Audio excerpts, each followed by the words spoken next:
साहुडं चत्तारि मंगलम अर्हन्ता मंगलम सिद्धा मंगलम साहु मंगलम केवली पण्डतो धम्मो मंगलम चत्तारि लोगुत्तमा अर्हन्ता लोगुत्तमा सिद्धा लोगुत्तमा साहु लोगुत्तमा केवली पण्डतो धम्मो लोगुत्तमो चत्तारि शरणं पव्वज्जामि अर्हन्ते शरणं पव्वज्जामि सिद्धे शरणं पव्वज्जामि साहु शरणं पव्वज्जामि केवली पण्डतं धम्मं शरणं पव्वज्जामि।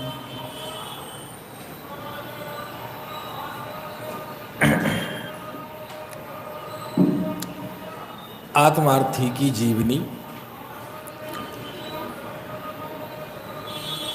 आत्मार्थी अनासक्त होता है, निर्भय होता है, उसे किसी से शिकायत नहीं होती, उसके जीवन में तत्व और साधना का मणिकांचन योग होता है।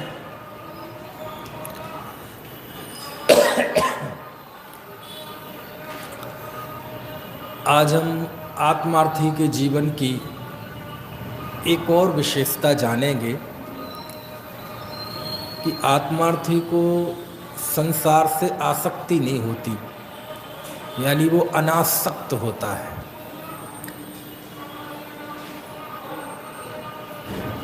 अनासक्त होता है मतलब जो सम्यक दर्शन का निःकांक्षित अंग है ना, बस उसी का नाम अनासक्ति है।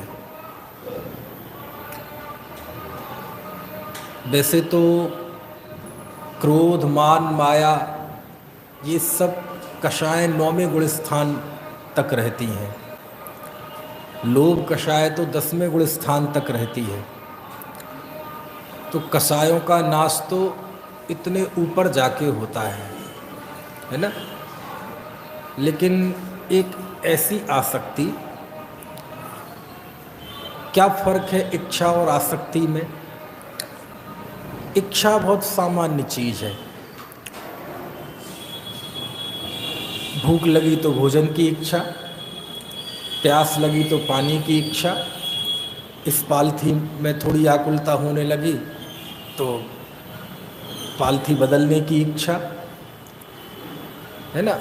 तो कहने का आशय यह है, इच्छा के कई सारे छोटे रूप भी होते हैं, है ना। और अपने यहाँ तो थोड़े से बारिश तो ठीक, बादल ही हो जाए तो वो घरों में कढ़ाई चढ़ जाती है। काहे की? भजियों की इच्छा, बबरा खाने की इच्छा।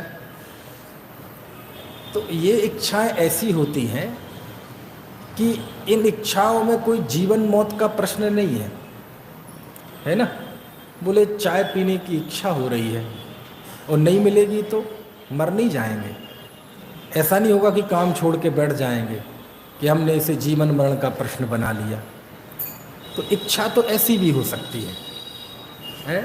बारिश का मौसम हुआ और बबरा खाने की इच्छा हुई और नहीं हुए तो कोई बात नहीं। कोई ऐसी चीज़ नहीं है कि उससे हम बीमार हो जाएंगे, मरणासन्न हो जाएंगे, सब बबरा नहीं मिलेंगे तो जान छूट जाएगी, ऐसा कुछ नहीं है। तो इच्छा तो ऐसी होती है, लेकिन जब ऐसी इच्छा हो कि जीवन मरण का प्रश्न बन जाए तो फिर वो इच्छा नहीं, इच्छा का वो रूप बन जाता है आसक्ति। उसी ही शास्त्र में कहा है कांक्षा। क्या कहा है? कांक्षा। तो सम्यक दृष्टि की इच्छा तो होती है लेकिन कांक्षा नहीं होती, इसलिए उसे निःकांक्षित अंग होता है। उसे इच्छा तो होती है लेकिन आसक्ति नहीं होती। आसक्ति मतलब वो आसक्ति, कषाय का वो स्वरूप कि ये विषय प्राप्त ना हो तो मृत्यु की कीमत भी प्राप्त करना चाहता है। मैं रहूं ना रहूं, है ना, वो विषय मिलना चाहिए।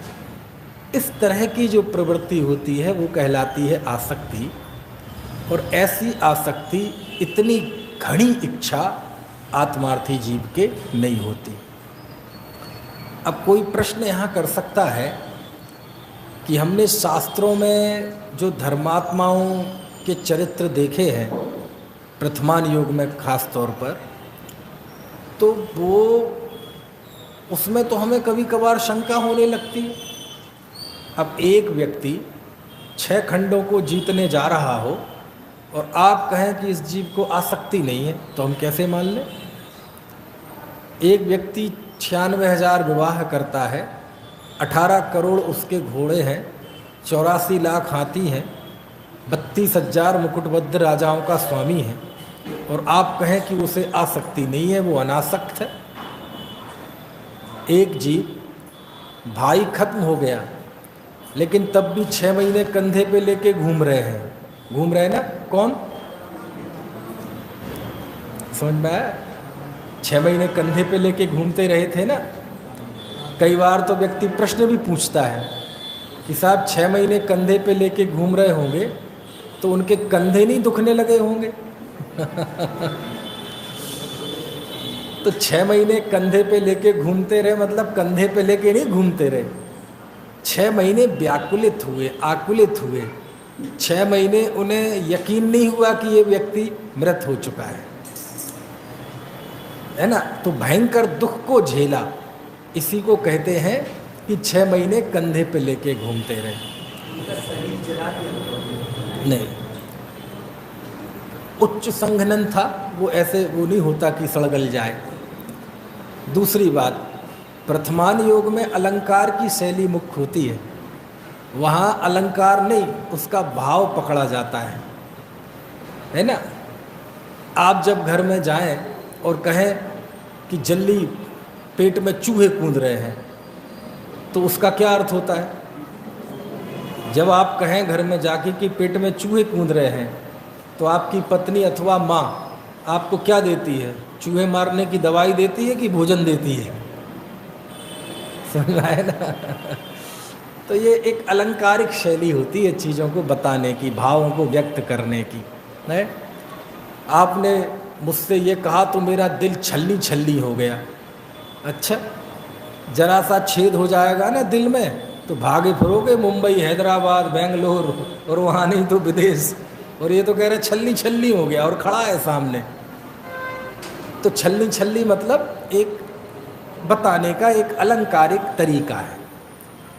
तो ऐसी 6 महीने कंधे पे लेके घूमते रहे मतलब वो पीड़ा, वो त्रासदी है ना। वो लक्ष्मण लेटे हुए हैं, रामचंद्र जी कह रहे हैं अरे भाई उठो, सुबह का वक्त हो गया है, चलो अपन नहा धो के जिनेंद्र दर्शन को चलते हैं। अरे खोल, आँख क्यों नहीं खोलते लक्ष्मण? ओहो, मेरा भाई मुझसे रूठ गया है। ऐसा मैंने क्या कह दिया? लक्ष्मण उठते क्यों नहीं? किस बात की नाराजगी है? बात ही नहीं करते तुम तो मेरे बिना रहते ही नहीं हो, मैं भी तुम्हारे बिन नहीं रहता। क्या हो गया? ओह चलो चलो उठो, अब नाश्ते का टाइम हो गया, ऐसा करो अब भोजन कर लो। अरे भूख नहीं लगी क्या तुम्हें? आज मैं तुम्हें अपने हाथों से खिलाऊंगा। ऐसी ऐसी दशा हो जाती है। अब ऐसी दशा में कोई व्यक्ति हो और हम कहें कि उसे आसक्ति नहीं है, ऐसा कैसे संभव है? समझ में आ रहा? तो ये एक बड़ा प्रश्न है कि जब हम आत्मार्थी के जीवन को देखने प्रथमान युग में जाते हैं तो हमें ऐसी ऐसी शंकाएं खड़ी हो जाती हैं और ऐसे ऐसी। अब देखो दरअसल क्या है, सम्यक दृष्टि ज्ञानी धर्मात्माओं की इतनी वैरायटी होती है, इतना वेरिएशन है। देखो एक धर्मात्मा जी वो भी है जो नरकों में है, साथ में नरक का नारकी है, और असंख्यात सम्यक दृष्टि है साथ में नरक में, क्योंकि सम्यक दर्शन सहित तो जीव पहले नरक से आगे जाता नहीं। तो दूसरे से लेके 7वें तक जो असंख्यात हैं तो लाजमी है वो वहीं हुए सम्यक दृष्टि। तो लेकिन बाहर में क्या होगा? वही भूख प्यास सर्दी गर्मी, समझ में आया? तिल तिल करें देह के खंड, असुर भिड़ावें दुष्ट प्रचंड, वही सब जीवन जैसा एक आम नारकी का होता है। अब नरकों में हम जाके ढूंढें सम्यक दृष्टियों को, जैसे वर्तमान में एक रजिस्टर्ड सम्यक दृष्टि है राजा श्रेणिक।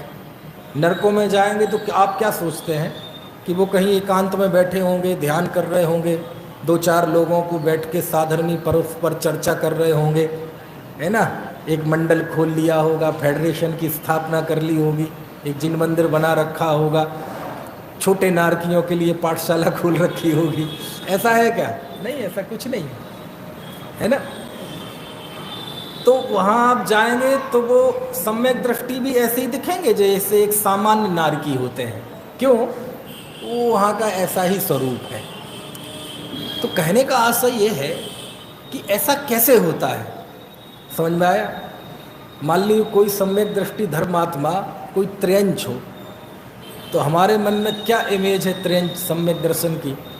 कि मान लीजिए दो कुत्ते लड़ रहे हैं और मैं कहूँ कि इनमें से एक सम्यक दृष्टि है, तो बताओ कौन सा होगा? तो आप कहेंगे देख लो कौन पिट रहा है। मतलब हमने तो यही समझ रखा धर्मात्मा मतलब पिटने वाला, पता नहीं इतना असहाय कैसे मान रखा है।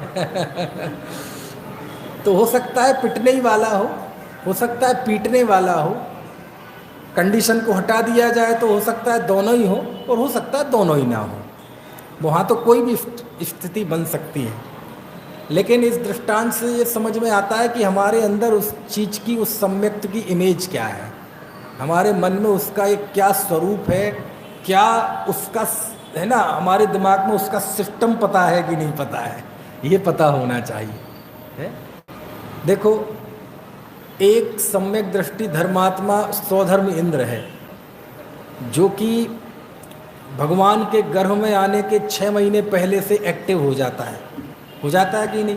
नगर की साफ सफाई करने जाता है। वो भी अगले भव में मुख जाने वाला है वो भी असंयमी, चौथे गुण स्थान वाला। उसी क्लास का स्टूडेंट लोकांतिक देव है, वो भी चौथे गुण स्थान वर्ती और वो भी अगले भव में मुख जाने वाला, वो भी वैमानिक देव। लेकिन वो गर्भ कल्याणक और जन्म कल्याणक की धूम धड़ाके में आता ही नहीं है, वो सीधी दीक्षा कल्याणक में आता है। और एक और है अगला सर्वार्थ सिद्धि का, वो तो मोक्ष कल्याणक में भी नहीं आता, दिव्य ध्वनि सुनने भी नहीं आता। अब है सब एक ही क्लास के स्टूडेंट, सब अगले भाव से मोक्ष जाने वाले। फिर ये फर्क क्यों आ जाता है? समझने लायक चीज है ना। ऐसी त्रेंचों में फर्क होता है। अब देखो, एक सांप है, यदि सांप को सम्यक दर्शन हो जाए, तत्व बोध प्रकट हो जाए, तो क्या करेगा? वो फुसकारेगा कि नहीं फुसकारेगा? बंदर को सम्यक हो जाए तो वो पेड़ से दूसरे पेड़ पे कूदेगा कि नहीं कूदेगा? हम ये समझते हैं कि वो एकांत में जाके शांत होकर बैठ जाएगा, ऐसा कुछ नहीं है। और यदि कोई बंदर एकांत शांत में जाके बैठा हो तो ये मत समझना कि वो सम्यक दृष्टि, ये समझना कोई बीमारी मार है, समझ में आए ना। तो ये जो दुनिया में जीवों की वैरायटी दिखाई देती है, वेरिएशन दिखाई देता है, विविधता दिखाई देती है, कई बार हम उदय की इन विचित्रताओं को नहीं समझते तो हमें अंतः दृष्टि समझ में नहीं आती। क्यों होता है ऐसा? वो इसलिए होता है कि वास्तव में जो सम्यक दृष्टि आत्मार्थी होता है उसे हकीकत में कोई आसक्ति नहीं है, कोई कांक्षा नहीं है। तो फिर वो जो दूसरी चीज़ें दिखाई देती हैं, वो घर में भी है, दुकान पे भी है, ग्राहकी भी कर रहा है, बच्चों की परवरिश भी कर रहा है, ठीक है, समाज राष्ट्र के काम भी कर रहा है, व्यापार भी कर रहा है। तो ये क्या है? भोजन भी करता है, पानी भी पीता है। तो भाई साहब, कोई सम्यक दृष्टि पानी नहीं पीता, सम्यक दृष्टि कभी भोजन नहीं करता। तो भोजन कौन करता है? एक इंसान भोजन करता है। अब चूंकि वो इंसान भी है और सम्यक दृष्टि भी है। समझ में आया? देखो, जैसे एक दृष्टांत दूं, आप में से कोई डॉक्टर है क्या? नहीं है? खुशी की बात है। तो मान लीजिए कोई डॉक्टर है, डॉक्टर भोजन करता है। अच्छा, कितने टाइम करता है? कितने टाइम करता है डॉक्टर भोजन? ये कह रहे 2 टाइम। क्यों, ज़्यादा कर ले तो? डॉक्टर पानी पीता है? नहीं पीता। पीता है।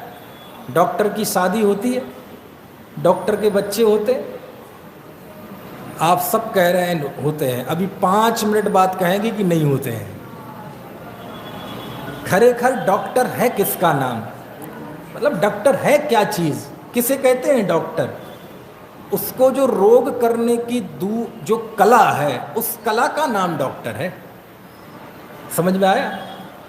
वो जब भोजन कर रहा है तो वो डॉक्टर भोजन नहीं कर रहा है, एक इंसान भोजन कर रहा है। समझ में आया? जो पानी पी रहा है वो डॉक्टर पानी नहीं पी रहा, वो इंसान पानी पी रहा है। शादी एक इंसान करता है, डॉक्टर शादी नहीं करता। क्यों? नरकों में शादी होती नहीं, देवों में शादी होती नहीं, पशुओं में शादी होती नहीं, 3 गति तो खत्म। अब बची मनुष्य, मनुष्यों में भोग भूमि में शादी होती नहीं, सम्मूढ़छनों में होती नहीं, समझ में है? कर्म भूमि में होती है। और वो चूंकि डॉक्टर कर्म भूमि का है, भोग भूमि में डॉक्टरों की जरूरत नहीं पड़ती। तो विवाह खान पान एक इंसान करता है, डॉक्टर नहीं करता। डॉक्टर क्या है? डॉक्टर तो उस कला का नाम है, उस स्किल का नाम है, उस ज्ञान का नाम है, उस प्रज्ञा का नाम है जिसमें दूसरे के रोग को दूर करने की शक्ति है। यदि स्कैन किया जाए उसका शरीर पूरा, तो वो कला कहाँ मिलेगी? यदि वो डॉक्टर है तो बताओ कौन सा हिस्सा उसका डॉक्टर है, कौन सा हिस्सा डॉक्टर है? ये तो चलो इसको स्कैन करें। यदि इसको स्कैन किया जाए तो स्कैन में दुनिया का कोई है ना वैज्ञानिक बता सकता है कि देखो इस मस्तिष्क में ये वाली जगह जो दिख रही है ना, ये डॉक्टर है। ऐसा हो सकता है क्या? पूरे शरीर में कहीं उसकी डॉक्टरी का कोई चिन्ह नहीं है और है डॉक्टर। समझ में आ रहा है? क्योंकि शरीर दिखता है, डॉक्टरी नहीं दिखती। भोजन करता है एक इंसान, डॉक्टर भोजन नहीं करता। समझ में? क्यों? मान लो वो डॉक्टर नहीं होता, इंजीनियर होता, तो भोजन करता कि नहीं करता? अरे इंजीनियर नहीं, अध्यापक होता तो भी भोजन करता कि नहीं करता? दुकानदार होता तो भोजन करता कि नहीं करता? अरे वो साधु भी होता तो भोजन करता कि नहीं करता? जी क्यों? भोजन एक इंसान के शरीर की जरूरत है, डॉक्टरी की जरूरत नहीं है। और डॉक्टर तो वो 24 घंटे 365 दिन है। जिस समय वह इलाज नहीं भी कर रहा है उस समय भी डॉक्टर है। समझ में आ रहा है? जिस समय वो महीने भर को विदेश घूमने चला जाए तो किसी भी समय ऐसा मौका नहीं आया कि वो डॉक्टर नहीं था, हर पल डॉक्टर है। क्योंकि डॉक्टर उस स्किल का नाम है, उस कला का, उस कौशल का नाम है, और वो 24 घंटे है। समझ में आए ना? ऐसे ही जो 6 खंडों का राज्य जीतने गया था वो कौन था? वो सम्यक दृष्टि था? नहीं, वो चक्रवर्ती था। और दुनिया में जो भी चक्रवर्तित्व का पुण्य लेकर आएगा वो ऐसा कर्म होता है कि वो भोगता ही है। जो चक्रवर्तित्व का पुण्य लेकर आएगा वो 6 खंड जीतेगा ही, उसके 96,000 विवाह होंगे ही, ना एक कम होगा और ना एक ज़्यादा होगा। आज के कोई भावलिंगी संत यदि अगले जन्म में चक्रवर्ती बन जाएं तो उनका भी ऐसा ही होगा। क्यों? कि वो चक्रवर्तित्व फैक्टर है वो। अब वो चूंकि सम्यक दृष्टि भी और चक्रवर्ती भी है, एक और चक्रवर्तित्व के उदय को भोग रहा है और भीतर में ज्ञानानंद को भोगता है। समझ में आती है बात की? सम्यक दृष्टि भोजन करता है क्या? नहीं, वो इंसान भोजन करता है। वो जो नरकों में लड़ रहा है वो लड़ने वाला सम्यक दृष्टि है क्या? नहीं, वो नारकी लड़ रहा है, क्योंकि वो सम्यक दृष्टि होने के साथ साथ नारकी भी है। वो जो भगवान की भक्ति में जो इंद्र नाच रहा है, तांडव, तांडव नृत्य करता है, 1008 हाथ बना के देखता है ना, तो कौन देख रहा है? वो सम्यक दृष्टि देख रहा है? बोले नहीं, वो एक सौधर्म इंद्र देख रहा है। आज के कोई बीतरागी संत हों और कल के दिन यदि वो सौधर्म इंद्र बन जाएंगे तो वो भी नाचेंगे, वो भी तांडव करेंगे। पिछली पर्याय का एक जीव जो 4 हाथ जमीन देख के चलता है, ईर्ष्या समिति का पालन करता है, यहाँ तक कि थूकता भी है तो देख के थूकता है। एक करवट में लेटता है इसलिए क्योंकि पीछे जीभ नहीं दिख रहे, यदि करवट ले लेंगे तो वो दब जाएगा जीभ। धूप से छांव में भी जाते हैं तो पिच्छिका से शरीर का परिमार्जन करते हैं, क्योंकि शरीर में ऐसे जीव होते हैं जो धूप में तो जीवन हो सकता है, छाया में जाते ही वो मर जाएंगे। छाया से धूप में आएंगे तो फिर पिच्छिका से परिमार्जन करेंगे, क्योंकि बहुत सारे जीव ऐसे होते हैं जो छाया में तो जी सकते हैं, धूप में आते ही मर जाएंगे। ऐसी जिनकी प्रवृत्ति है वो जीव भी अगले जन्म में सौधर्मेंद्र बन जाएगा तो नाचेगा, तांडव करेगा। क्यों? क्योंकि वो तांडव जो कर रहा है वो सम्यक दृष्टि नहीं है। वो कौन है? वो सौधर्मेंद्र है। समझ में आया?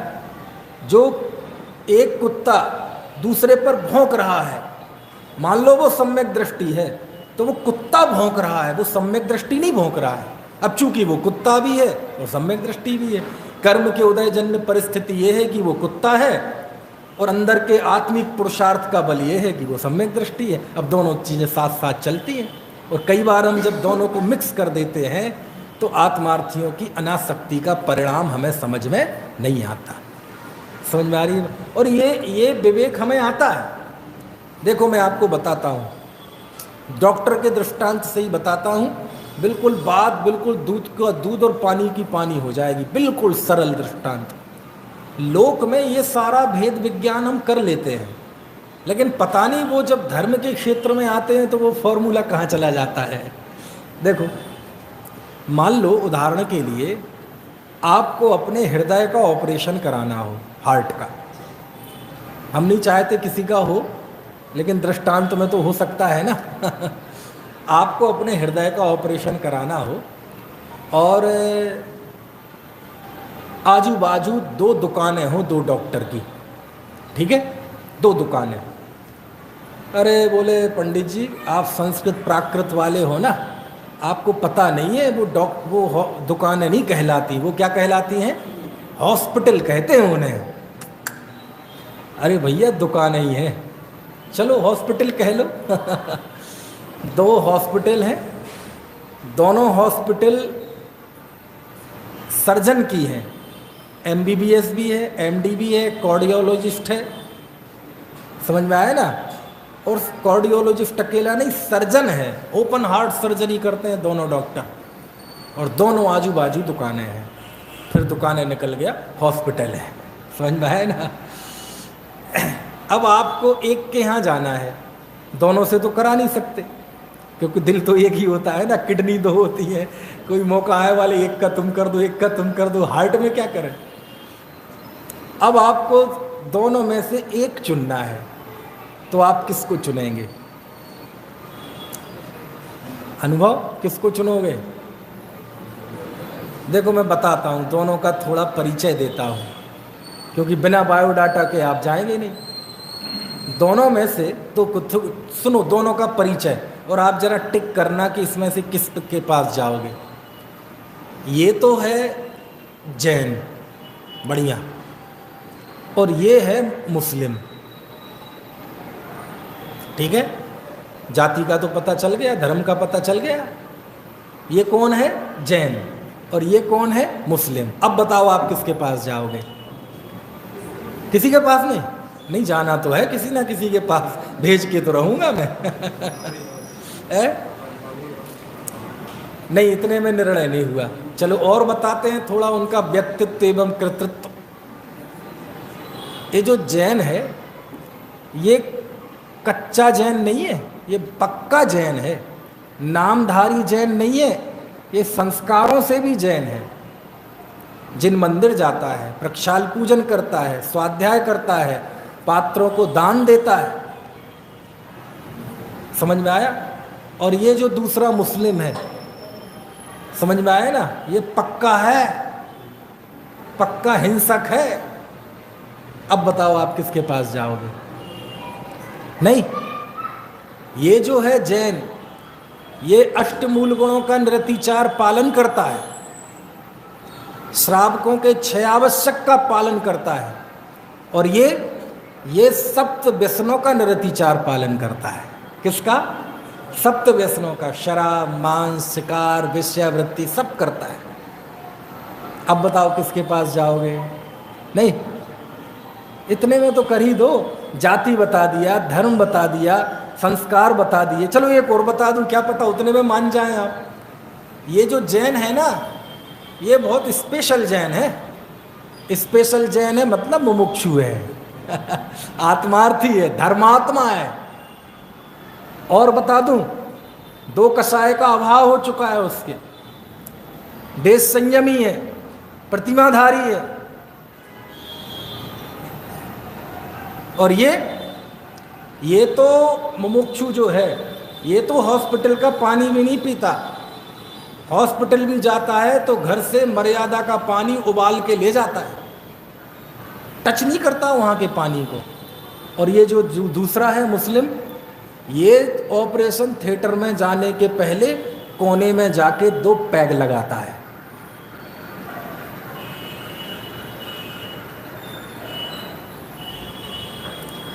मेरे समझ से अब तो आपको डिसीजन दे ही देना चाहिए। अब बताओ किससे कराओगे? नहीं, चलो अगली क्वालिटी सुन लो। ये जैनी है, इतना अच्छा इसका व्यवहार है, इतना बोलता है तो फूल झड़ते। और ये मुस्लिम, ये इतना मतलब इतना रफ इसका बोलचाल है कि सीधे मुंह बात ही नहीं करता। ये जैनी इतना स्वभाव का शांत है, इतना दयालु है, क्रोध तो कभी देखा ही नहीं, अहंकार तो है ही नहीं, लालच तो बिल्कुल नहीं है, और इतना दयालु है कि कभी कभी तो फ्री में इलाज कर देता है। कोई गरीब आ जाए तो फ्री में इलाज करेगा और लौट के पैसे दे देगा। इतना बढ़िया आदमी। और ये इतना लालची है, आप चौखट पे मर जाना, लेकिन जब तक आप एक एक पाई जमा नहीं करा देंगे वो हाथ नहीं लगाएगा आप। इतना लालची है। और क्रोध तो बिल्कुल नाक पे रखा ही रहता है। आप एक लाइन ज्यादा बोल देंगे तो झुझला के कह देगा मैं नहीं करता, कहीं से जाके करा लो। देखो दोनों का 40 लिख दिया मैंने, समझ में आया ना? अब बताओ आप किससे कराओगे?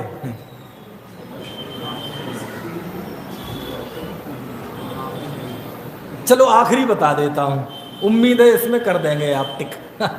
आखिरी ये है कि ये जो मुस्लिम है, ये इतना बढ़िया डॉक्टर है, इतना बढ़िया डॉक्टर है कि दूर दूर से लोग, देश विदेश से लोग इसके पास हार्ट सर्जरी कराने आते हैं। आज तक इसके हाथ से एक भी केस बिगड़ा नहीं है। दूर दूर तक इसका नाम है, कई नेशनल इंटरनेशनल अवार्ड इसने जीते हैं। हार्ट सर्जन को भी अपनी हार्ट सर्जरी करानी हो तो इसके पास आते हैं। ये इसका ट्रैक रिकॉर्ड है। और ये मुमुक्षु, इसके पास आदमी के जिंदा जाने की गारंटी तो है लेकिन लौटने की गारंटी नहीं है। अब बताओ आप किससे कराओगे? किससे कराओगे जी? मुमुक्षु से? मुस्लिम से? क्यों? अरे आप क्यों? मेरा भी मौका आएगा तो मैं भी उससे ही कराऊंगा। क्यों कराओगे साहब? अरे पंडित जी आप जानते नहीं हैं, आप शास्त्र ही वांचो, दुनिया का पता नहीं है आपको। क्या नहीं पता? बोले जो डॉक्टर होता है वो हिंदू मुस्लिम कुछ नहीं होता। तो मुझे बता रहे अरे यही तो हम कहना चाहते हैं कि जब हम उसकी सीढ़ी पर चढ़े तो हमारा ना रिश्त जाति, ना धर्म, ना मजहब, ना संस्कार, इससे कहीं कोई सरोकार नहीं है। बस इतना जानना है कि जो मुझे रोग है बस उस रोग को दूर करने की कला इसके पास है। हमारे और उसके बीच में जो रिश्ता है वो डॉक्टर और मरीज का रिश्ता है। हमें उसके जाति, कुल, धर्म, कुंडली से कुछ भी लेना देना नहीं है। बोलो ये विवेक करना। भाई जैनी के यहाँ क्यों नहीं जाते? वो तो तुम्हारे बगल में रोज एक जगह में उदाहरण दे रहा था ये, तो पता है उस सभा में एक मुमुक्षु बैठे भी थे, जैन भी, मुमुक्षु भी और हार्ट सर्जन भी। आर के जैन साहब है ना विदिशा में, वहीं में उदाहरण दे रहा था और वहीं वो बैठे थे। मैंने कहा भाई आपके लिए नहीं कह रहा हूँ है ना। तो क्यों नहीं जाओगे मुमुक्षु के यहाँ? बोले वो रिश्ता अलग है जी। धर्मी सो गो बच्छ प्रीति सम गौण हो गया ना। धर्मी सो गो बच्छ प्रीति सम, बात सल्लंग वाली बात गौण हो गई ना। ज्या जा जे जे योग्य छे तहा समझबो ते। तो जैसे हम लोक में ये सारी चीजें विवेक रखते हैं कि डॉक्टर हिंदू मुस्लिम सिख ईसाई कुछ नहीं होता, तो फिर वो डॉक्टर क्रोधी तो है, वो क्रोधी डॉक्टर नहीं है, वो इंसान क्रोधी है। यदि वो डॉक्टर की जगह इंजीनियर भी होता तो भी क्रोधी होता, वो अध्यापक भी होता तो भी क्रोधी होता, वो रिक्शा चलाता होता तो भी क्रोधी होता, और बेरोजगार होता तो भी क्रोधी होता। समझ में आया ना? वो पंडित भी बन जाएगा तो भी क्रोधी रहेगा। साहब वो बहुत लालची है, वो डॉक्टर लालची नहीं है, वो इंसान के तौर पे लालची है। वो डॉक्टर नहीं, कोई दूसरे पेशे में होता तो भी लालची होता। अब आपको थोड़ा भेद विज्ञान हुआ काय में, एक इंसान की पर्सनैलिटी में और एक डॉक्टर की पर्सनैलिटी में। बस यही जिनागम में है, यही फॉर्मूला है। जब हम कहते हैं आत्मार्थी अनासक्त होता है, निकांक्षित होता है, तो हमें प्रश्न खड़े हो जाते हैं कि साहब वो तो 6 खंड की विभूति भोग रहा है। 6 खंडों की विभूति ज्ञानी धर्मात्मा नहीं भोगता। वो कौन भोगता है? वो चक्रवर्ती भोगता है। 6 महीने कंधे पे लेके घूमने वाला धर्मात्मा नहीं था, वो बलभद्र था। क्यों? बलभद्र का नारायण से ऐसा ही प्रेम होता है। भूतकाल में जितने अनंत बलभद्र हुए सबको नारायण से ऐसा ही प्रेम था, भविष्य में जितने होंगे उन सबको ऐसा ही प्रेम था। जब वो 6 महीने कंधे पे लेके घूमते थे तो वो बलभद्र घूम रहे थे, वो सम्यक दृष्टि नहीं था। समझ में आया ना? यही कारण है कि आगम ये कहता है, अभी 100 गाथा है, अब इसमें आ नहीं पाएगी प्रोजेक्ट में, लाइट नहीं है ना, अभी आ गई लेकिन अब सेट करने में दिक्कत जाएगी। ये बात लिखी कुंद कुंद देव ने, उदय विभागो विभिहो कम्माणम बण्णिदो जिण बरे हिम लदुते मध्य सहावा जाणग भावोदु अहमेक को, कि कर्म के उदय का विविध प्रकार का विपाक जिन बरेंद्रों ने कहा है। कर्म के उदय का विविध प्रकार का विपाक मतलब यही जितना मैंने बताया कि हर व्यक्ति का अपना अपना कर्म है, हर व्यक्ति अपने अपने उदय को लेकर आया है और उसके अनुसार उसकी परिस्थितियां बनती हैं। उसमें सम्यक दृष्टि कहीं नहीं है। पर सम्यक दृष्टि कहाँ है कि उदय के पर विपाक के बीच में जो ये अनुभव करता है कि ये मैं नहीं हूँ, मैं गायक भगवान आत्मा हूँ, ये सम्यक दृष्टि है। उदय विभागो विविहो कम्माणम बण्णिदो जिण बरे हिम लदुते मध्य सहाबा जाणग भावोदु अहमेक को, ये अनासक्ति है। समझ में आया? तो कभी कभार हमें उदय आदि की अवस्था से अलग अनासक्ति देखनी पड़ती है, तब वो दिखाई देती है। समझ में आया ना? तो ये तो हो गया आत्मार्थी की अनासक्ति का सैद्धांतिक पक्ष, आध्यात्मिक पक्ष, जहाँ वह बाह्य के संयोगों से अंदर उसकी अंतः साधना होती है। लेकिन एक उसी अनासक्त जीव का एक अपनी दुनिया भी है कि वो हर एक परिस्थिति में, हो सकता है वो दुकानदार हो सकता है वो नौकरी करने वाला हो, क्योंकि आत्मार्थी धर्मात्मा अलग अलग परिस्थितियों को जीता है। ज्यों ही सम्यक दृष्टि धर्मात्मा जब घर में घुसता है ना, तो वो सम्यक दृष्टि नहीं रहता। क्यों नहीं रहता भाई? सम्यक दृष्टि क्यों नहीं रहता? खत्म हो जाता है सम्यक दर्शन? नहीं, वो घर में घुसते ही वो घर का मुखिया है, घर में घुसते ही वो बच्चों का पिता है, घर में घुसते ही यदि बुजुर्ग माँ बाप हैं तो उसका बेटा है, घर में घुसते ही वो अपनी पत्नी का पति है।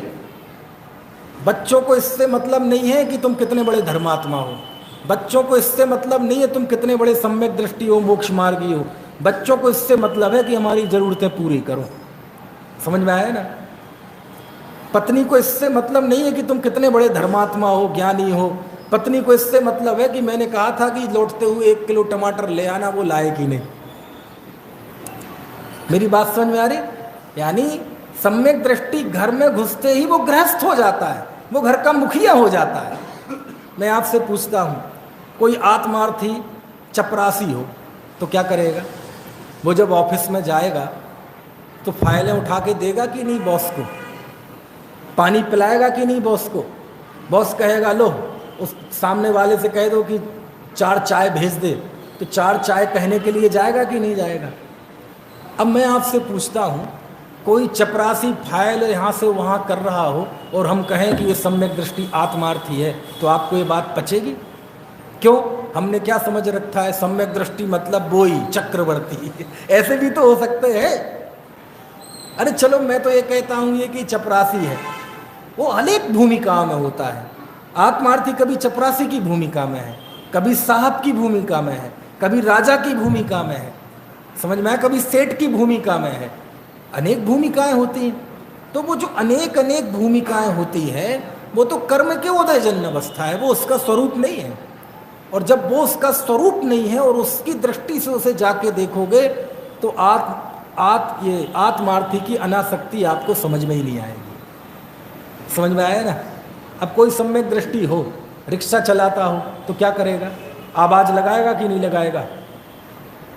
अब आवाज़ लगाता हुआ कोई कहे कि ये आत्मार्थी है, हम तो यकीन ही नहीं करेंगे। समझ में आया है? कोई बाजार में सब्जी ले रहा हो और हम कहें आत्मार्थी सम्यक दृष्टि है, ये देखो टमाटर और ये लौकी सब्जी की थैली लिए है, तो वो सम्यक दृष्टि है? बोले नहीं, वो सम्यक दृष्टि नहीं है। वास्तव में वो वहाँ एक गृहस्थ है, वह वहाँ एक परिवार की जिम्मेदारी निभाने वाला व्यक्ति है। तो ये जो दो धाराएं, जैसे रेल दो पटरियों पे चलती है, ऐसे ही सदगृहस्थ आत्मार्थी की जीवन भी दो पटरियों पे चलती है। एक जहाँ कोई नहीं है, बस मैं एक शुद्ध आत्मा हूँ, और दूसरी तरफ बस ये नहीं है और बाकी सब है। नहीं आई बात समझ में? पहली दुनिया में बस मैं ही हूँ और कोई नहीं है, और दूसरी दुनिया में मैं नहीं हूँ बाकी सब है। अब ऐसी चलती, समझ में आया? लेकिन उसका आत्महित झलकता कहाँ है? आत्महित झलकता है आत्मार्थी के चुनाव में। काय में झलकता है? चुनाव में। चुनाव मतलब इलेक्शन नहीं, चुनाव मतलब जब उसके सामने कोई दो चीज़ें आती हैं, दो चीज़ों में से एक चीज़ चुनना है उसे, अब उसके चुनाव में उसका आत्मार्थीपन होता है। कैसे होता है? उसके सामने दो चीज़ें हैं, दो आजीविकाएं हैं। एक आजीविका में पैसा बहुत मिलेगा, इज्जत बहुत मिलेगी, देश प्रदेश भ्रमण होगा, लेकिन जिन मंदिर, जिन धर्म, साधर्मी, जिन वाणी, ये सब छूट जाएगी। और दूसरी आजीविका में पैसा कम मिलेगा, इज्जत भी बहुत अधिक नहीं मिलेगी, भ्रमण भी बहुत अधिक नहीं होगा, बहुत लोग आपको जानेंगे भी नहीं, लेकिन मंदिर मिलेगा, तीर्थ मिलेंगे, जिनवाणी मिलेगी, साधर्मी मिलेंगे, शास्त्र मिलेंगे। तो किस पे हाथ रखेगा वो? ऐसे स्थान पर उसका आत्मार्थीपना झलकेगा। और ऐसी आजीविका जिससे देवशास्त्र गुरु छूट जाए, मंदिर छूट जाए, साधर्मी छूट जाए, ऐसी आजीविका में सोने के महल क्यों ना बरसते हो, वो उसे चिमटी से भी नहीं छुएगा। ये उसका आत्मार्थीपना होगा। कुछ बात समझ में आ रही है कि नहीं? उसके पास 3 दिन की छुट्टी है, 3 दिन का समय है। अब एक व्यक्ति होगा तो बोले 3 दिन है, चलो कहीं हिल स्टेशन घूमने चलते हैं। दूसरा व्यक्ति होगा, चलो कोई रिश्तेदारी निभाते हैं। तीसरा व्यक्ति होगा, नौकरी कर करके थक गए, 3 घंटे, 3 दिन आराम से घर पे सोएंगे। और आत्मार्थी होगा, देखना 3 दिन कहीं शिविर तो नहीं चल रहा जहाँ सत्संग मिले, साधर्मी मिले। उसके चुनाव में आत्मार्थीपना होता है कि जीवन के हर पल में जब कोई बात आती है, उसके सामने 2-3 चीजें हैं और वो किस पे हाथ रखे, उससे उसकी होनहार, उससे उसका आत्महित झलकता है। समझ में आती है बात की नहीं? और है हमारे आमने सामने सब जगह उदाहरण। आपको क्या बताऊं, ये जो पंडित सदाशिवदास जी है ना, रत्नकर्ण श्रावकाचार की भाषा बचनिका जिन्होंने लिखी, ये जयपुर के में सरकारी नौकरी करते थे। पहले भी गवर्नमेंट जॉब होती थी, ऐसा नहीं आज ही होती है, आज से 200 साल पहले की बात बता रहा हूँ मैं। आत्मार्थी का जीवन, अनासक्ति कैसी होती है, लेकिन वो आपको ऐसे हर पल हर क्षण नहीं दिखेगी, बस वो देखने की दृष्टि चाहिए। समझ में आए ना? और सच्चाई तो ये है कि आत्मार्थी के जीवन पे मैं लाखों व्याख्यान कर दूं तब भी मैं समझा नहीं सकता। और समझने का सबसे अच्छा उपाय क्या है? स्वयं आत्मार्थी बन जाए, इससे बढ़िया कोई दूसरा उपाय नहीं है। तो पंडित सदाशिवदास जी थे, तो सरकारी नौकरी में थे। तो सरकारी नौकरी करते करते उन्होंने 40 साल नौकरी की। कितने? 40 साल। और 40 साल नौकरी करने के बाद एक ही सैलरी पर नौकरी करते रहे 40 साल, एक ही वेतन पर, एक ही सैलरी पर। और उन्होंने सैलरी बढ़ाने के लिए कोई अर्जी नहीं दी, कोई एप्लीकेशन नहीं दी।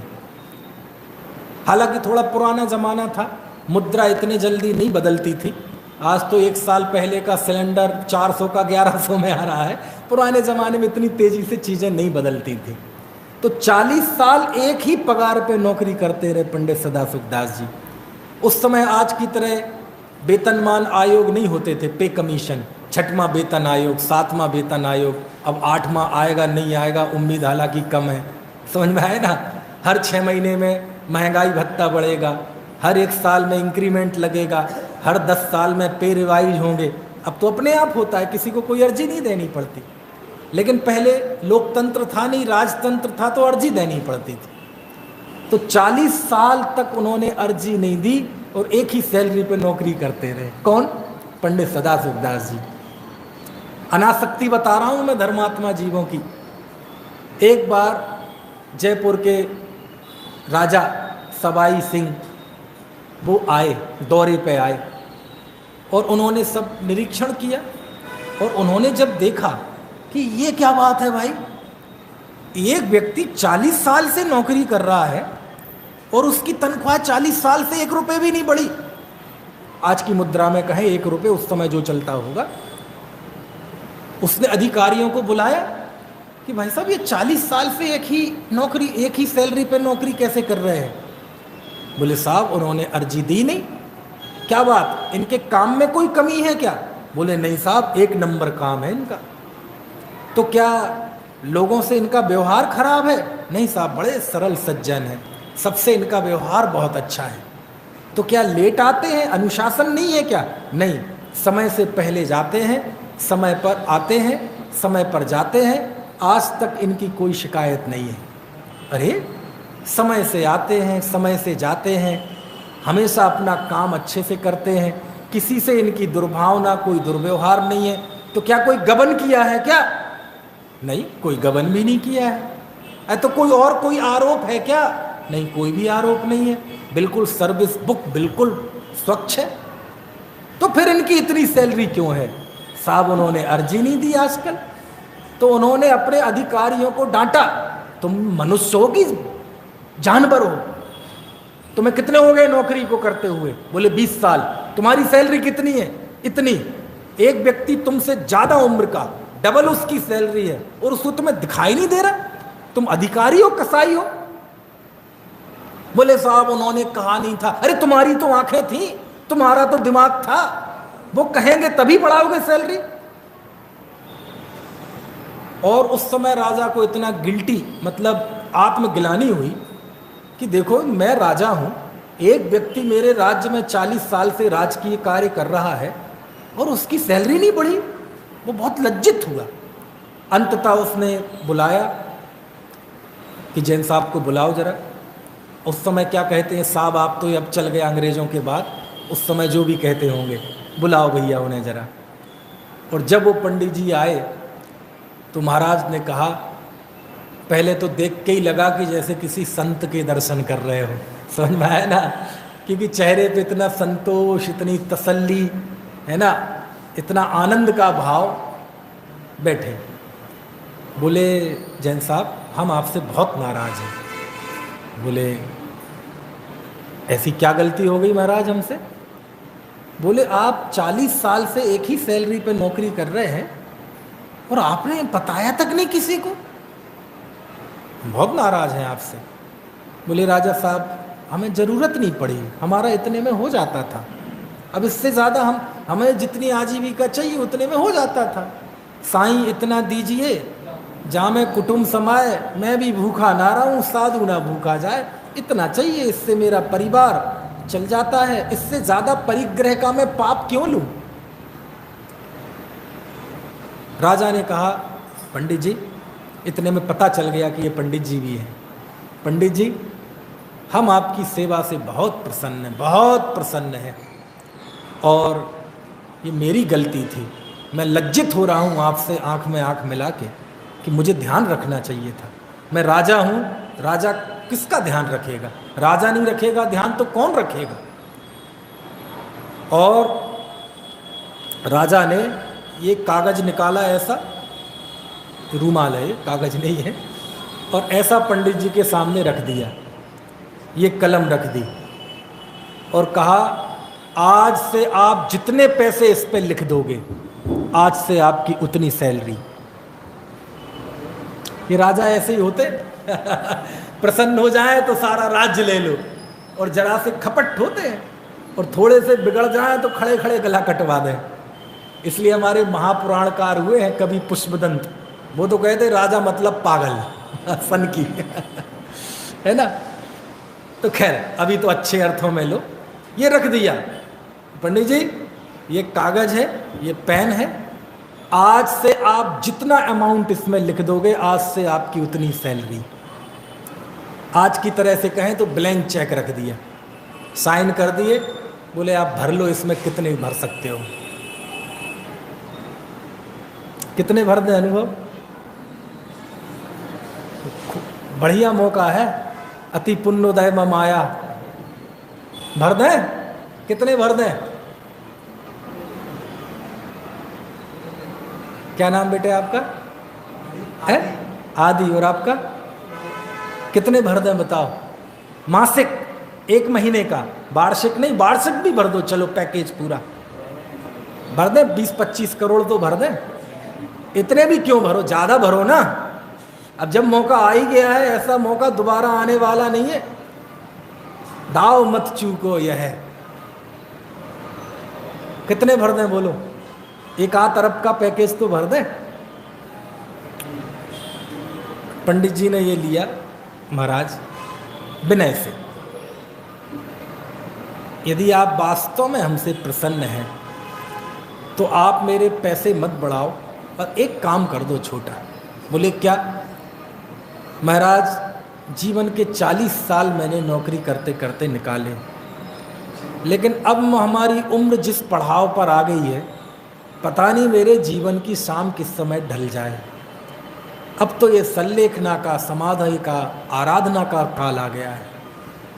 अब ऐसे समय में मेरी आँखें है ना काम करना कम कर दिया है, जंघा बल, बाहुबल सब कम हो गया है, कमर दुखने लगी है, सर्वाइकल दुखने लगा है, अब शरीर में वो ताकत नहीं रही। जीवन के इस समय में अब मैं ये बहुत ज़्यादा मेहनत नहीं कर सकता।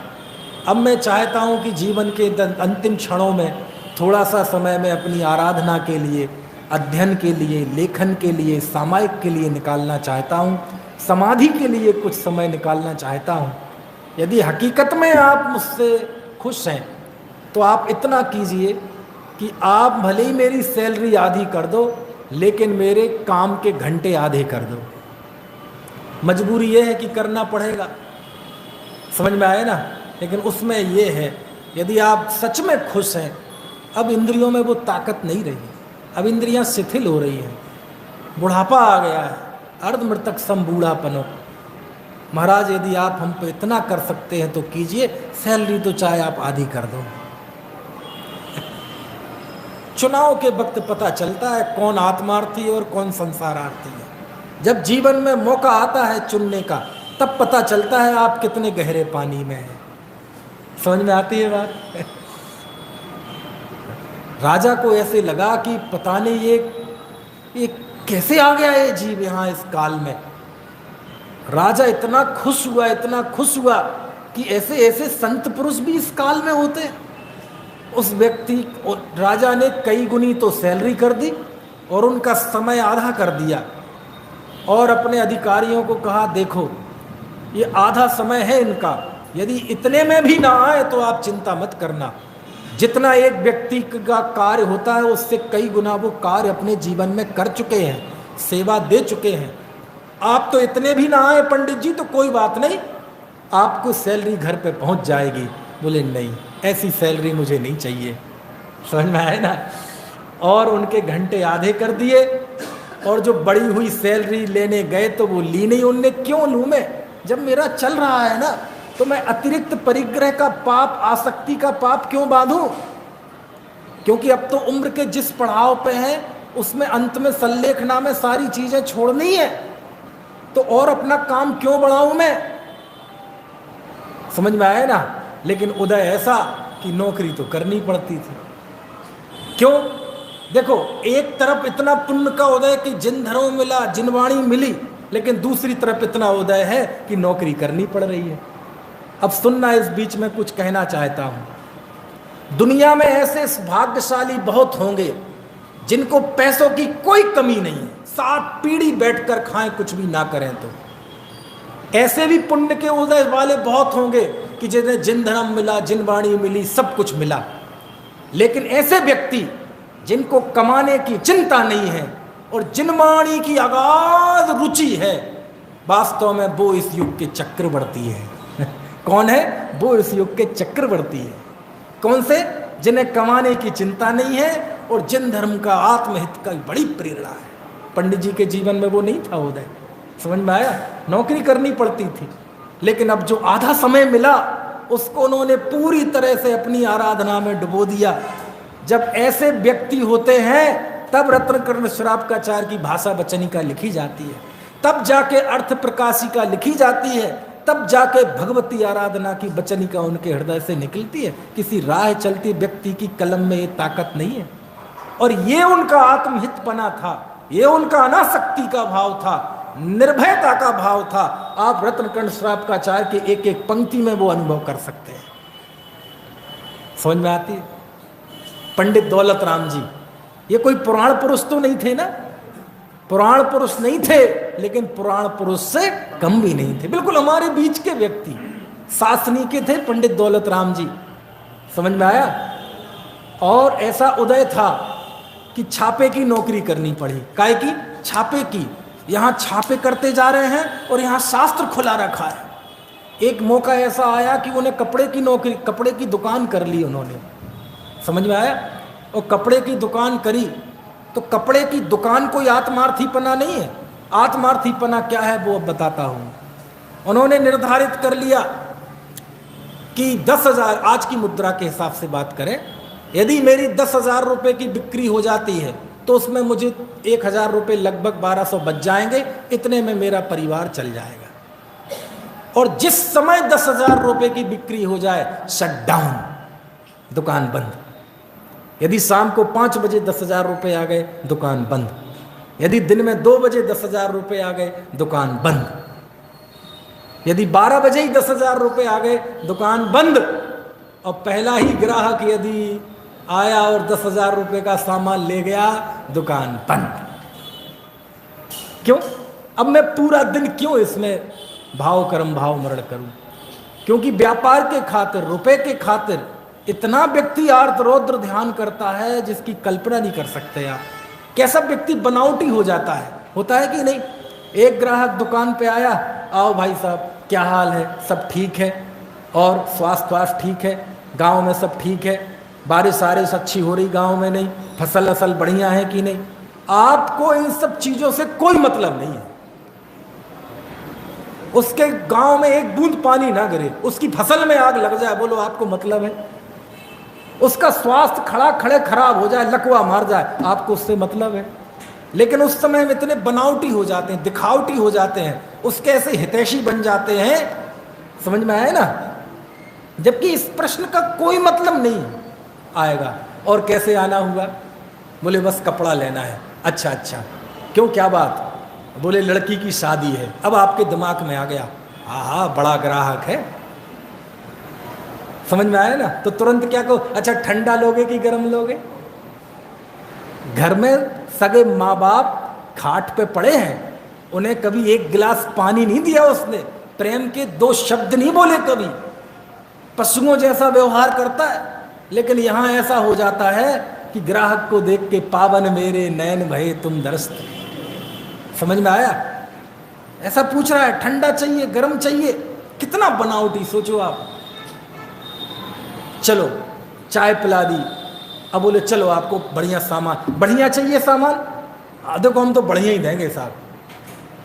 कोई भी दुकानदार ने आज तक अपने माल की बुराई नहीं की। मिट्टी जैसा सामान दिखाएगा, ये बढ़िया, अजी ये तो मैं अपने घर के लिए लाया था, चलो आप ले जाओ, आप भी घर के ही हैं। ऐसा झूठ कपट छल, जैसे वो होता है ना बगुला, एक पैर पर खड़ा रहता है और निगाह कहाँ होती है? मछली पर। ऊपर से ऐसा उड़ रहा है, और वहां से भी देख लेता है कि ये तालाब में मछली ऊपर आई, और ऐसा गोता मारता है और पकड़ के ले जाता है मछली। ऐसी दृष्टि हो जाती है इस व्यापार के खातिर, दुकान के खातिर। सामान दिखाया, 50,000 का सामान था। उसने कहा सी बहुत महंगा है ये तो। बोले भाई साहब इससे कम में कोई दे दे बाजार में तो मैं फ्री में दे दूंगा। कितने बढ़िया डायलॉग बोलता है। क्यों? तुम कोई मंगल ग्रह से लाए हो? जानता है। ऐसा करो, जब बहुत बार्गेनिंग हो गई तो उसने कहा देखो जी ये रखा है तुम्हारा सामान, ऐसा करो आप एक बार बाजार घूम आओ, पता कर लो क्या स्थिति है। वो कह रहा है लेकिन अंदर से धुकधुकी लगी है। क्यों? उसे पता है यदि ये सीढ़ी उतर के दूसरी दुकान पे चला गया तो इसके लौट के आने के चांस बहुत कम है। क्यों? बाजार बहुत बड़ा है भैया। और मालूम क्या करता है? ऐसे छल। अब मेरी कपड़े की दुकान पे बैठा हूं ना मैं, इसलिए वो बता रहा हूं। ठीक है, आप कोई बात नहीं। और अरे साहब मैंने आपका इतना फैलवा दिया, कोई बात नहीं, ये तो लगा रहता है अब मुंह पे जैसे कोई बात नहीं है, और भीतर में गालियां दे रहा है। और ठीक है आप देख लो, एक बार बाजार में जाओगे पता चल जाएगा। और यहां लग गया काम में, देख नहीं रहा वहां, लेकिन ध्यान कहां है? वही है। और वहां एक सीढ़ी उतरा, धक। बोलो ये होता है कि नहीं व्यापार में? समझ में आया? क्यों इसमें समय खराब करें? बोले 5 बजे 10,000 रुपए आए, दुकान बंद। 2 बजे 10,000 रुपए आ गए, दुकान बंद। पहला ही ग्राहक 10,000 रुपए ले गए का सामान ले गया, दुकान तुरंत बंद। और पहला ग्राहक आया 20,000 का ले गया, आज भी बंद और कल भी बंद।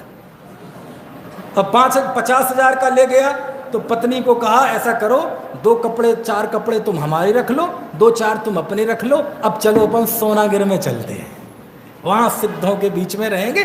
क्यों इन छल कपटियों के नाना लोगों के बीच में रहें? जिसके पास जाएंगे वही दुखी कर देगा।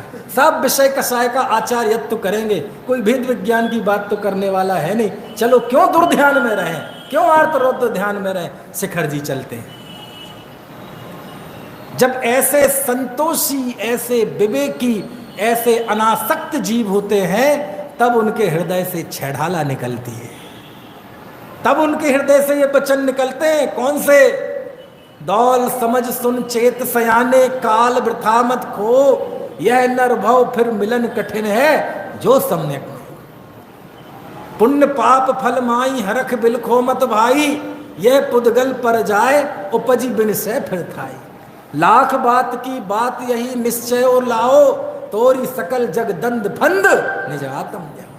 कहा रच्यो पर पद में न तेरो पद यह क्यों दुख सहे, अब दौलो हो सुखी स्वपद रची दाव मत चूको यह। ये वचन तब निकलते हैं। समझ में आती है कि नहीं? क्या करें, आज की स्थिति तो वो हो गई है कि यहाँ आत्महित देखें तो व्यापार डूब जाता है, और व्यापार देखें तो आत्महित डूब जाता है। क्योंकि इस काल में कोई सलाह का पुरुष तो रहे नहीं, चक्रवर्ती जैसा पुण्य लेके तो कोई आए नहीं। और इस काल में ये तो पक्का है, आत्मार्थी लौकिक सफलताएं ज्यादा हासिल नहीं कर पाएगा। क्योंकि आज के दौर में लौकिक सफलता प्राप्त करने के लिए जो कषाय चाहिए, वो कषाय आत्मार्थी कहां से लाएगा? क्यों? बाढ़ कभी साफ पानी से नहीं आती, गंदे पानी से ही आती है। ऐसे ही जीवन में आत्मिक उन्नति के अलावा जो लौकिक उन्नति है इस काल में, वो बिना छल कपट मायाचारी दुर्ध्यान के नहीं आती। इसलिए तो वो लिखा, वो आपने सुना है रहीम कवि का, सुना है? रही मन अब विपदा बड़ी, गाढ़े दो काम, सांचे से तो जग नहीं, झूठे मिले न राम। किसको समझ में आया बताओ जरा, क्या अर्थ है इसका? बहुत मार्मिक अर्थ है। मुझे बनारसी दास जी के कई छंद याद आ रहे हैं, लेकिन सुनाऊंगा नहीं क्योंकि समय तो हो ही गया। क्या लिख रहे मालूम? रही मन अब विपदा बड़ी, अरे बहुत समस्या आ गई। गाढ़े दो काम, दोनों ही काम कठिन हैं और जरूरी हैं। कैसे? सांचे से तो जग नहीं, झूठे मिले ना राम। सच बोलते हैं तो सांसारिक सफलताएं नहीं मिलती, और झूठ बोलते हैं तो धर्म नहीं मिलता। समझ में आया? आप लोक में सच बोलो, आप अकेले अलग पड़ जाएंगे कि नहीं पड़ जाएंगे? कोई मेहमान आए, आओ भाई साहब बहुत अच्छा हुआ आप समय पे आए, अब आप सच बोलने लगो, खामखा आ गया, ये कोई टाइम है आने का? सारी रिश्तेदारी खत्म हो जाएगी। समझ में आया ना? है? एक महिला थी, खूब सच समर के लीपा पोती बढ़िया कपड़े पहन के पति के सामने आई। बोले मैं कैसी लग रही हूँ? उसने सच बोल दिया, चुड़ैल लग रही। अब बताओ गृहस्थी रहेगी? समझ में आया? साड़ी लेने आया, कितने की है? 2000 की। 1500 ले लो साहब। हाँ ले लो, हमें तो 1000 की आई, 500 तो फिर भी बच रहे। चलेगी दुकान? समझ में आया ना? सही है। रही मन अब विपदा बड़ी, गाढ़े दो काम। सांचे से तो जग नहीं, सच बोलते हैं तो ये जगत रूठ जाता है, और झूठ बोलते हैं तो राम रूठ जाते हैं। राम मतलब हम धर्म से दूर हो जाते हैं। समझ में आया ना? क्या करें? यही तो लिखा, दुविधा कब जय है या मन की, कब निज नाथ निरंजन सुमरो, तज सेवा जन जन की। दुविधा कब जय है या मन की। क्यों जी, किसको होती है दुविधा? अनुभव भैया, किसको होती है दुविधा? ज्ञानी को कि अज्ञानी को? आत्मार्थी को कि संसारार्थी को? ये ज्ञानी को होती है दुविधा। अज्ञानी को कोई दुविधा नहीं है, वो तो बढ़िया गटर में मस्त है, उसे कोई शंका नहीं है, वो तो अपनी पर्याय मूर्ता में, बहिर्मुखता में बिल्कुल मस्त है। दो ही हैं जिन्हें कोई दुविधा नहीं है, या तो भगवान को दुविधा नहीं है, या निरा मिथ्या दृष्टि जो है उसे दुविधा नहीं है। वो अपने ज्ञानानंद में मस्त है, ये अपनी कषाय में मस्त है। ये सारी दुविधा किसको होती है? आत्मार्थी को, धर्मात्मा को, सदगृहस्थ को होती है। दुविधा कब जय है या मन की। क्या दुविधा? कब निज नाथ निरंजन सुमिरो, तज सेवा जन जन की। दुविधा कब जय है या मन की। आप क्या सोचते हैं? आपके मन में क्या भाव आते हैं? आपका चुनाव क्या है? आप कैसी आजीविका चुनते हैं? आप कैसी नौकरी चुनते हैं? आप कैसे मिलने जुलने वाले चुनते हैं? आप कैसे रिश्तेदार चुनते हैं? आप किनके साथ उठना बैठना पसंद करते हैं? इससे पता चलता है कि आप आत्मार्थी हो कि नहीं हो। कुछ बात समझ में आ रही कि नहीं है? और वो जब तक अनासक्ति का परिणाम नहीं होता है तो ऐसी प्रवृत्ति बाहर में होती रहती है। समझ में आया? इसलिए आत्मार्थी के जीवन की 5वीं विशेषता कौन सी है? अनासक्त होता है। तो दिखती तो है आसक्ति, हाँ इच्छाएं दिखती हैं लेकिन कांक्षा नहीं है। इच्छाएं तो दिखती हैं लेकिन आत्मार्थी के जीवन में कोई ऐसी इच्छा नहीं है कि जो उसके लिए जीवन मरण का प्रश्न हो जाए कि ये नहीं मिलेगी तो मैं मर जाऊंगा। ऐसी इच्छा उसके कोई नहीं है। समझ में आया ना? समुद्र में जब तेज ज्वार आता है तो कई बार व्यक्ति नियति के अधीन हो जाता है। ऐसी चूंकि वो मुनि नहीं बन पाया है, पुरुषार्थ की कमी की वजह से गृहस्थ में है, तो गृहस्थोचित इच्छाएं भी होती हैं, वांछा, ये सब होता है, लेकिन एक मन है उसका एक दिया भीतर में जल रहा है जहाँ अनासक्त है, जहाँ उसके अपने अनंत गुणों के अलावा दूसरा कोई नहीं है। समझ में आती? ऐसी जीवन होता है किसका? एक आत्मार्थी का, जहाँ एक दुनिया जहाँ कोई नहीं है, शरीर भी नहीं है, और एक दूसरी दुनिया जहाँ इसका कोई मतलब ही नहीं है, क्योंकि ये वहाँ है ही नहीं। कुछ बात समझ में आ रही ना? यहाँ अनंत आसक्ति है, आसक्ति मतलब इस पे अनंत झुकाव है, लेकिन बाहर की चीजें उदय के अनुसार कभी वहाँ झुकता है, कभी यहाँ झुकता है। ऐसा आत्मार्थी का गृहस्थ जीवन होता है। इस तरह पांचवी बात हुई, समय हो गया और बाकी चर्चा कल कर। कल आपको एक छोटा सा, वैसे एक होमवर्क मैंने आज सुबह भी दिया था, शायद वो किया नहीं होगा मुझे पता है। कल के लिए किसने किया? 1 2 और किसी ने? तो बस समझ लो ये सारे प्रवचन आप दोनों के लिए ही होते हैं, बाकी लोग कंपनी देने के लिए हैं। कल अब 45 मिनट का छोटा सा आखिरी सेशन है। तो अभी तक हमने थोड़े बिंदु ये जाने, ऐसे 2500 बिंदु हैं, है ना? तो अभी हमने ये जाने आत्मार्थी का जीवन कैसा होता है। अभी तो दुविधा है ना?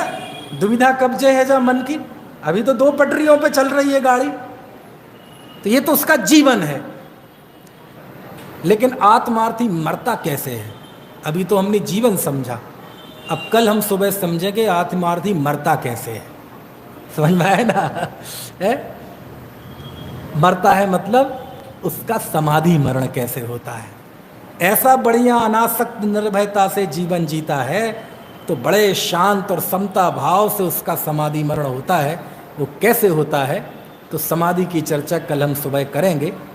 आप यदि कोशिश कर सकें तो रत्नकर्ण श्रावकाचार्य के श्लोक संख्या 122 से लेकर, ज़्यादा नहीं 5 श्लोक, केवल 10 लाइन आप पढ़ के आना तो बहुत आनंद आएगा। चल अभी समय हो गया।